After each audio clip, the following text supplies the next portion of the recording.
안녕하세요. 행복연구소의 시간여행자입니다. 오늘도 여러분의 마음을 울리는 감동적인 이야기를 들고 찾아왔습니다. 우리 주변엔 말없이 묵묵히 세상의 무게를 짊어지고 살아가는 분들이 계십니다. 오늘 이야기할 주인공은 바로 그런 분이신데요. 산업재해로 한쪽 팔을 잃고도 아들을 위해 청소일과 폐지 수집을 하며 대학까지 보낸 아버지의 이야기입니다. 이 감동 실화를 통해 우리는 어떤 상황에서도 포기하지 않는 부성의 위대함을 느낄 수 있을 겁니다. 시작하기 전에 영상이 마음에 드신다면 구독과 좋아요, 알림 설정까지 부탁드립니다. 그럼 이제 시작할게요. 1992년 경기도 부천의 작은 공장. 당시 31살이었던 김민수 씨는 야간 작업 중 끔찍한 사고를 당합니다. 공장에서 기계를 다루던 중 순간적인 실수로 오른팔이 기계에 빨려 들어가는 사고를 당한 거죠. 응급수술을 받았지만 결국 오른팔 팔꿈치 아래쪽을 절단해야만 했습니다. 그날은 제 인생에서 가장 암담한 날이었어요. 제가 맡은 일이 실수했다간 큰 사고로 이어질 수 있는 작업이었거든요. 항상 주의하며 일했는데 그날따라 피곤했던 것 같아요. 한순간의 방심이 제 인생을 완전히 바꿔버렸죠. 당시 민수 씨의 아내는 임신 8개월이었습니다. 곧 태어날 아이와 가정을 책임지기 위해 늘 성실하게 일했던 그였지만 갑작스러운 사고로 모든 것이 흔들리기 시작했습니다. 하지만 더 큰 시련은 그 후에 찾아왔습니다. 아들 태호가 태어난 지 불과 3개월 만에 아내가 갑작스러운 심장마비로 세상을 떠난 겁니다. 한쪽 팔도 잃고 아내마저 잃은 민수 씨에게 남은 건가 태어난 아들뿐이었습니다. 처음엔 정말 포기하고 싶었어요. 어떻게 한쪽 팔로 갓난아이를 키울 수 있겠습니까? 장모님이 아이를 데려가시겠다고 하셨는데, 그런데 아이가 제 눈을 꼭 바라보는 순간이 있었어요.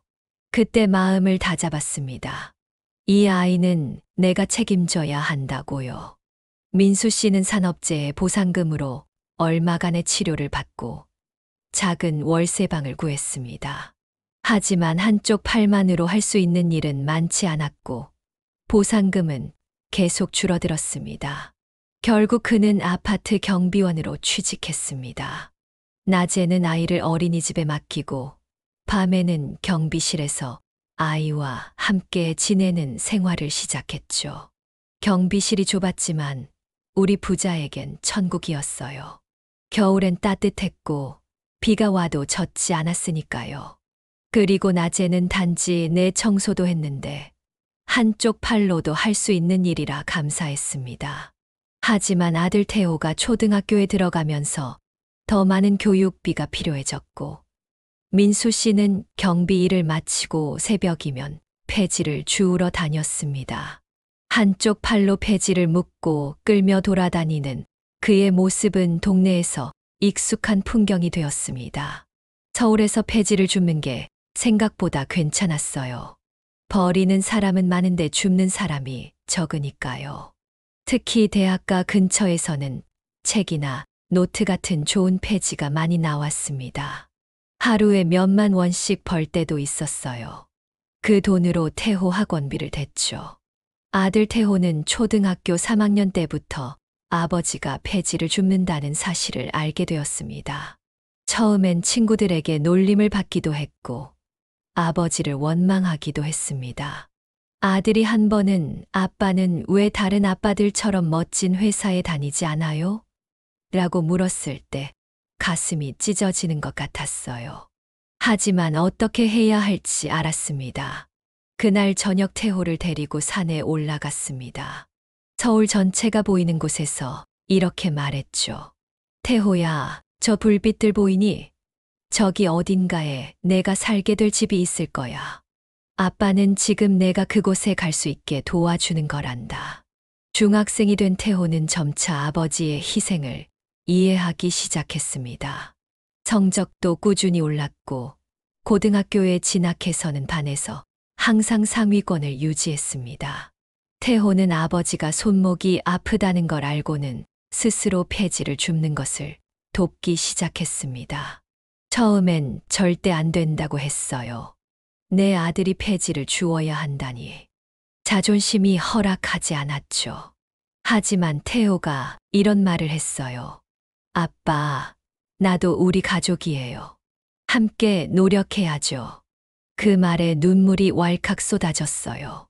고3이 되자 태호는 의대에 가겠다는 꿈을 밝혔습니다. 민수 씨는 놀랐지만 아들의 꿈을 전적으로 지지했습니다. 아들이 공부에 더 집중할 수 있도록 민수 씨는 야간 편의점 아르바이트까지 시작했습니다. 경비, 청소, 폐지 수집, 편의점까지. 하루에 34시간밖에 자지 못했지만 아들의 꿈을 위해 그는 꿋꿋이 버텼습니다. 가끔 정말 힘들 때가 있었어요. 특히 비가 오는 날이면 폐지를 주울 수 없으니 수입이 줄었죠. 그런데 신기하게도 그럴 때마다 태호가 아빠, 난 아빠만 있으면 돼요라고 말해줬어요. 그 말 한마디가 저에게는 에너지가 됐습니다. 수능날 민수 씨는 새벽부터 고사장 앞에서 기다렸습니다. 아들이 시험을 마치고 나왔을 때 그는 한쪽 팔로 태호를 꼭 안아주었습니다. 제가 뭐라고 말했는지는 기억이 안 나요. 그냥 눈물만 났어요. 제 아들이 여기까지 왔다는 게 믿기지 않았거든요. 그리고 합격 발표일, 태호는 서울의 명문의과대학에 합격했습니다. 민수 씨는 그날 밤 처음으로 일을 쉬고 아들과 소박한 식사를 했습니다. 아빠, 제가 의사가 되면 아빠 같은 산업재해 환자들을 도울 수 있는 의사가 될 거예요. 그동안 정말 감사했어요. 그 말을 들은 민수 씨는 더 이상 참을 수 없이 눈물을 흘렸습니다. 20년간의 고된 시간이 주마등처럼 스쳐 지나갔습니다. 지금 태호는 재활의학과 의사가 되어 산업재해 환자들을 돕고 있습니다. 그리고 민수 씨는 아들이 마련해준 아파트에서 편안한 노후를 보내고 계십니다. 그는 여전히 매일 아침 일찍 일어나 동네 공원을 청소합니다. 누가 묻자 이렇게 대답했다고 합니다. 습관이 됐나 봐요. 그리고 내가 열심히 살아온 흔적을 잊기 싫어서요. 이 한쪽 팔로 내 아들을 의사로 키웠다는 게 아직도 꿈만 같거든요. 여러분, 어떤 상황에서도 자녀를 위해 묵묵히 책임을 다하는 부모님의 사랑은 정말 위대합니다. 민수 씨처럼 자신의 장애와 어려움에도 불구하고 끝까지 포기하지 않은 부성애는 우리에게 큰 감동을 줍니다. 오늘의 이야기가 여러분께 작은 위로와 용기가 되었길 바랍니다. 우리 주변에는 이렇게 묵묵히 사랑을 실천하는 분들이 많이 계십니다. 그분들의 이야기에 귀 기울이고 그 희생에 감사하는 마음을 가져보는 건 어떨까요? 오늘도 행복연구소의 시간여행자였습니다. 구독과 좋아요, 알림 설정 부탁드리며 다음 감동 이야기로 다시 찾아오겠습니다. 감사합니다.